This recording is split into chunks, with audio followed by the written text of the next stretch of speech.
Welcome, everyone, to another episode of Just Saying Football with Jack and Sean. I'm your host, Sean Gann, alongside my partner, Jackman Nicholas. We're here to bring you news, notes, weekly updates, and game analysis of your favorite teams from around the league. If you haven't had the chance, go check out our website, justsayingfootball.com, and follow us on Instagram at JustSayingNoGWJS for article and video updates. Jack, week 4 continues Sunday at 1 o'clock. Let's kick it right off. We have the Tennessee Titans coming to New York to take on the Jets. Thoughts on that one, bud?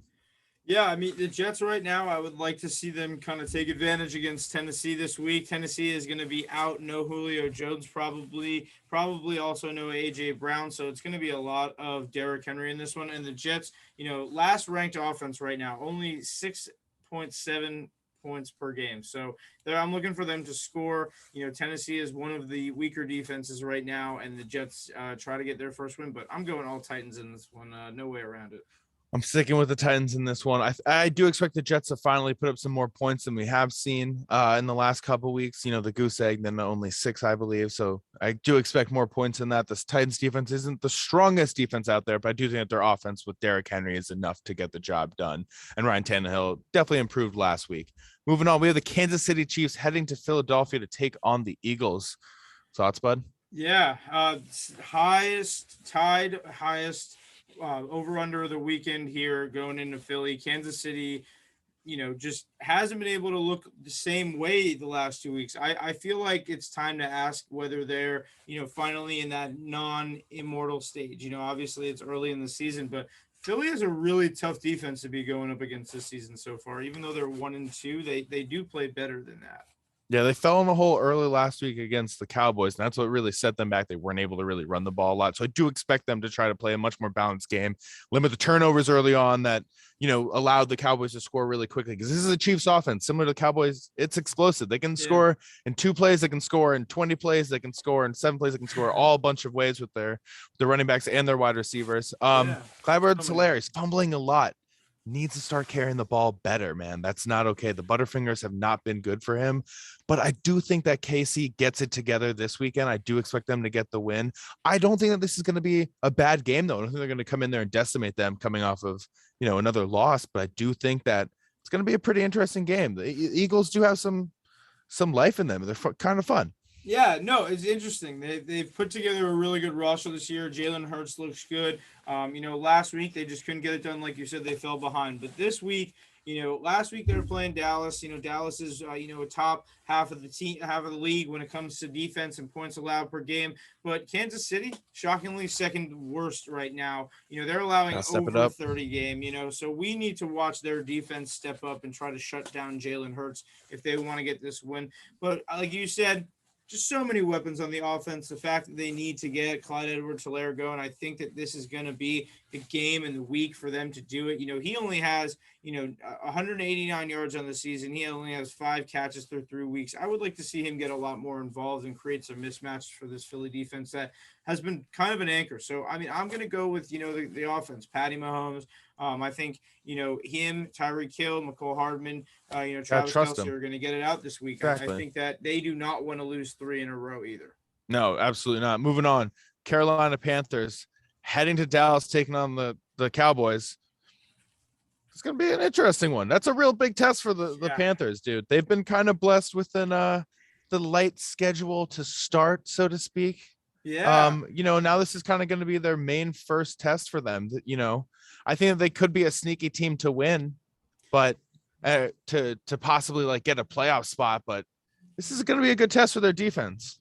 Yeah, definitely. And, the chance here for them to go 4-0, and like you mentioned, the easy schedule, you have nobody in there really besides the Buccaneers in that division that looks like a threat to the Panthers. Sam Darnold looks good. He's been playing clean football games, looks the way that they wanted it. And this defense for the Panthers, this is the second best defense right now, but we did see them have a couple of interesting matchups. They lost Christian McCaffrey last week. That's got to be the main That's a big focus one here. Chuba Hubbard, I'll let Sean speak on him because I know that this week he's looking forward to his debut. But this Panthers defense, they're getting it done. They're gonna have to get it done with this Cowboys offense that was just everywhere last week. Yeah, so the Panthers have only played the Jets, the Saints, and then the Texans. So relatively easy offense to work with. Now you're dealing with a lot more weapons. Zeke has finally got to go and come off 2 touchdown game. Pollard's looking good. They're looking like a pretty solid duo out of nowhere. Maybe one of the top 5 all of a sudden coming in, which Jack I know loves. Of course, he loves when the Cowboys are playing great. But I'm a little bit worried about the secondary right now of the Panthers. They're a really fast-paced offense. I love this front 7. I think they have it all there. With right up front, led by Shaq Thompson. But they got weak with JC Horn. That's a big hit to their young secondary. Obviously, Daniel Jackson's going to do his thing. They brought in CJ Henderson, who I don't know if he's going to get to see any time. I think the Cowboys are going to win this game. They're going to surprise everyone. But that being said, with the Panthers rest of the schedule after this game, they played the Eagles, Vikings, Giants, Falcons, Patriots, and Cardinals. And the only team with the winning record currently in their next 5 in that one is the Cardinals. So I expect them to still continue on a great winning tear. I think this is going to be a big test for this defense, and I think that the Cowboys offense can get it done. Yeah, it's going to be that, like you said, the highlight right there. But I am going with the Panthers on this one. I think, with the fact that, CMC is out, we saw that they had to adjust mid-game. They've had a long week after Thursday Night Football to really get this done. And I want to see what Matt Rule does to adjust. I think that they can run Hubbard the same. But, it's on this defense to shut it down. Zeke Elliott is looking great. CeeDee Lamb, Amari Cooper, the list goes on for Dallas right now. Dallas's defense against Panthers offense actually makes me more nervous. So I'm going to go with, Sam Darnold. I think that they're going to be 4-0 by the end of this week. Prescott looks good. Moving on. Your New York Giants going to New Orleans, taking on the Saints. I'm sorry about last weekend, bud. It was Eli Manning's Ring of Honor day and or jersey retirement, and they didn't get it done against the Falcons. What are your thoughts on this one? Yeah, last week we were talking about how this could be such a favorable matchup for them. I think that now it's just about being disciplined for the Giants. And the Saints are not a team that you want to say, oh, we need to use this as a get-right week. The Saints are coming in. They're looking great. They went to New England last week, and they looked fantastic. They have been a little up and down depending on Sean Payton's game plan. So, the Giants – we've seen some great games against the Saints against them in the last couple of years, but last couple of matchups at least. But it's really here about, the Saints, just are they going to show up? Are they going to be the team that we saw against the Packers? Or are we going to see them with Jameis throwing a couple of picks against the secondary? I mean, it's interesting, last week, I want to see how this Giants defense looks, especially with Blake Martinez, captain and our guy, out for the rest of the season. Huge hit to the defense. So, I mean, I got to go with New Orleans on this one. It's sad to say, but, it's not on the offense. It's injuries right now that are just killing the Giants.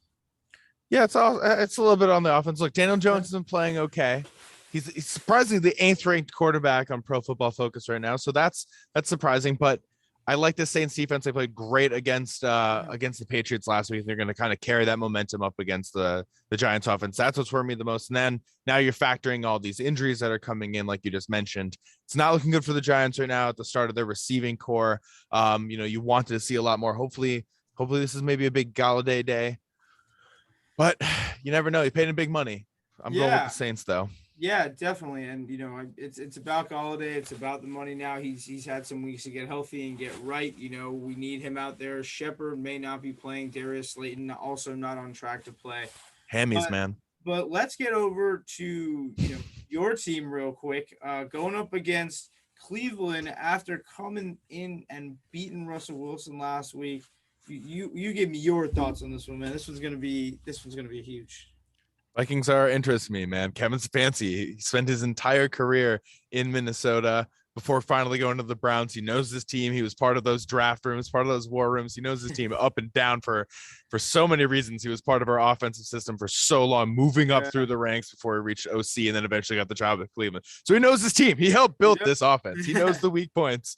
So that's going to be a really interesting matchup to see his knowledge against Zimmer's knowledge and what they know about one another.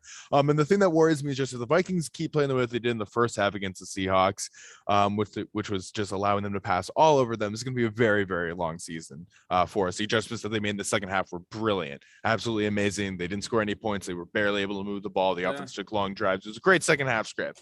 So if they play like that, I think that there's a very good chance they can beat this Cleveland team. This Cleveland team's coming off a 9-sack game. Myles Garrett got 4.5 sacks. Okay, he's a monster, and our offensive line has played well, but he's tough to beat. Yeah, man, and he's like you said, Stefanski coming ready, coming into Minnesota, definitely, some good feelings for him, but he's there to win. It's crazy right now. We both of these offenses look insane, but both of these offenses are gonna have a former LSU receiver on here. So I just gotta ask you, who is gonna get more receiving yards this weekend? Is it your guy Justin Jefferson, or is it my old guy OBJ? Oh, that's a tough one. That's a very, very, very hard one. I'm gonna go with Justin Jefferson. OBJ is still coming off that ACL injury, and although he had a good game and his first one coming back, Justin Jefferson's coming off a 118-yard, one touchdown Yeah. game. So I do expect Justin Jefferson to have another big game like that. I'm gonna go with the Vikings. I have not picked them yet this season, and they proved me wrong last week. I'm gonna trust them. I'm gonna trust Zimmer. I'm gonna trust these halftime adjustments we made last week. I think we're gonna do well against the Browns. I think we're gonna get the win. I think we're gonna surprise. All right, cool, man. I mean, you finally picked your team, in a good matchup too. This is going to be a very interesting one. I'm gonna go with the Browns. I think that last week we were able to see Cousins. He create a lot of plays with his feet, get out of the pocket, extend plays to Jefferson, Thielen, without Cook being there. And if Cook plays in this game, whether he does or not, I think that is going to be the main focus of the defense. And their secondary in Cleveland is very good. They're able to, stop and shut down your passing game plans. So I'm probably going to go with the Browns on this one. I like the fact that if Dalvin is out, or if he's there, I still think that what they're doing in that 1-2 in the backfield is He's just gonna be too in. much. But I believe he'll be in. I think that at least they'll be splitting a 50-50 committee in Minnesota at least this week just to get him back and fresh. So now we All got the right. next matchup. Sean's favorite, a couple of Oh yeah. NFC North rivals. The Detroit Lions headed over to Chicago. What do you got, Seansy? All right. Jumping right into this one. I gotta. I don't like what Nagy said this week leading up to this. He's like, now Nick Foles is in the mix. This is a lot going on. I was thinking about this after the game and I never said out loud, but Kyle Brand said it first and he thought of it, but I also thought of it and just wanted to like make that clear. But I totally agree with him when he was talking about how if you take out Fields now, he's like just sitting in this game where he had 9 sacks against him. They only had 47 total offensive yards. They did not look good. That offensive line looked absolutely terrible. Fields must have been a little rattled after this game. Sure, And now if you just pull him out, when do you start him? The Bears came into this season with the 4th hardest schedule, and then you're looking at it. They have the Lions and the Raiders are surprisingly 3-0. They're playing really well. And they have the Packers, Buccaneers, 49ers, and Steelers. And the Steelers might have the best offense, but that defense is still great when it's fully healthy. So at this point, you let him sit in this game, and then when do you put him back in again? And now you're saying, oh, Nick Foles is in the mix. It's not helping the situation in my point of view. Yeah, no, not at all. And like you mentioned, just the main thing that he's rattled. The best way to put that is, this quarterback is If he's not rattled, I don't want to playing. say Yeah, if no, he's rattled. I'm not. But you have to be after 9 sacks. You question why the game plan wasn't changed. There was no adjustment for the Bears at halftime in the game plan to say, oh, maybe we can get Justin a little more comfortable. It was all Cleveland's defense all day. They weren't even able to get Montgomery going. It was tough. They had a limited play call, and I think that's really why they're trying to get Nick Foles involved. Just maybe some push for him. The competition needs to be there for him to understand that he is best pushed under pressure. Justin Fields, we've seen him, I go think in you the got to start past him. do I would that. say just start him. You have to start him, but what you're saying, the mentality factor of a long term for a quarterback, that's important. You want Yeah. him to be confident to go into the next game, and that's good for him down his career. It puts him in more situations. He's hoping that every game is never like that first game. Yeah. And I think that no matter who starts for the Bears this week, I think that the Lions are out for blood after what happened to them last week. Yeah, 66-yard 66 record-setting field goal by Justin Tucker. Oh my God. Not only is Justin Tucker an incredible opera singer, but he is the best kicker in the league by a mile, and he's always been that since he's got here. But not what you want to see, Detroit. Very sorry for you, but I actually have a couple reasons why I really think that Detroit could actually win this game. And it's All right. interesting, I really want to, look at this team for face value. They are kind of a hard-nosed running team. They're still kind of figuring out their passing game, but Hawkinson is looking great. Jared Goff, he looks comfortable in this role. In the beginning of the season, he was kind of thrust into this role. But what I'm really loving is just the way that, we were talking about the Browns and their advantage over Minnesota and a good defense. It's really about, this running game and, Jamal Williams and DeAndre Swift. I think, both of them are, just kind of dangerous on all levels of the ground. They're able to do kind of Absolutely. anything. Khalif Raymond last week, he's kind of been stepping up. Hawkinson, it's been a very interesting thing for this team, and they're really trying to figure stuff out. But I think that the familiarity that some of the Lions defense has with the Bears offense, I think that's their advantage this week as well. All right. Bears are back home. Bears are coming off of a really embarrassing loss. No way they're losing in front of their home crowd at Soldier Field. I'm going with the Bears on this one. That defense is a game changer. If it gets a couple of picks, if it's able to change that momentum, which it absolutely can do, that can get them a win. Moving on, we have the Houston Texans going to Buffalo, taking on the Bills. Bills are coming off a great win. Josh Allen was absolutely electric, dude. 5 total touchdowns, just a monster last week. It was all offense back to what they were last year. I'm locking in the Bills, man. I'm sorry, but the Texans aren't much of a challenge. Mills looked okay. You can tell that he's a project. That's what you knew coming in the draft. He looked decent at times, nothing special, but nothing was too crazy, in that game that he had last Thursday. So, but I don't think they're going to beat the Bills. Not now that they're firing in all cylinders at home. Yeah, no. Emmanuel Sanders' touchdowns were insane.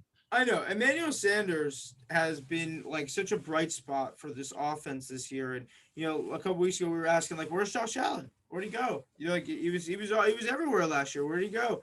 And he was there last week. It was like he was saving it all up for last week, and he just decimated Washington. So I think he's going to be on a tear. This presents such a good, passing matchup for him for all his targets. Knox, Beasley, John Brown, Emmanuel Sanders, Stephon Diggs. I think this is such a winnable matchup for them at home. I'm going Buffalo too. Yep, couldn't agree with you more. All right, moving on. We have the Indianapolis Colts heading to Miami, taking on the Dolphins. Thoughts on that one, bud? Yeah, last week, Miami had that overtime chance to defeat the Raiders. The Raiders came out on top. I think it's, the same thing this weekend. Indianapolis has so much to figure out in their passing game outside of Michael Pittman, who has been able to really get it done for them. Chauncey brought up earlier this week to me, that guy's got 24 targets the last 2 weeks. He is a fantasy start, especially in, even a matchup like this where it's going to be tough. He's really the only option here. I really want to see, Jonathan Taylor, Nyheim Hines kind of doing what they've been doing, but I think Jonathan Taylor, isn't getting as much work as he was last year. I would really like to see all of this, work out, especially Carson Wentz. And, Carson Wentz, I believe, is literally hurting this Colts defense that we saw dominating teams last year. But I'm going to go with the Colts. I think that, like I said, their defense against Miami's offense, Jacoby Brissett, it's a done deal right there. Yeah, I'm going to go with the Dolphins. I don't like that Quentin Nelson still hasn't participated through Thursday in practice. Kwity Paye still hasn't participated in practice. Darius Leonard was a limited participant up until Thursday. Rock Ya-Sin did not participate. They're out with a lot of their defensive players this week, and I think that we saw enough of the Dolphins offense last week against the Raiders. They can put up points. And with all these injuries to the Colts defense, I think that's their time to get a win. All right, moving on. Washington football team heading to Atlanta, taking on the Falcons. Interesting game. Both of these teams, it was like, it's interesting. I'm excited to see Heineke and Terry McLaurin go off again. I'd like to see Antonio Gibson do a little bit of what he did last week. Had a big long touchdown. That was awesome. Yeah.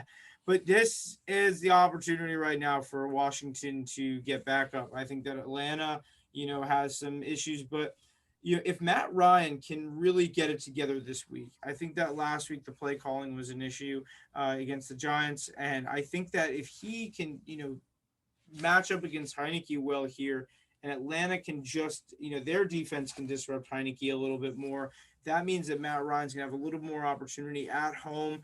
I do like the Falcons in this. I think it's a sort of get right game for Calvin Ridley and Kyle Pitts.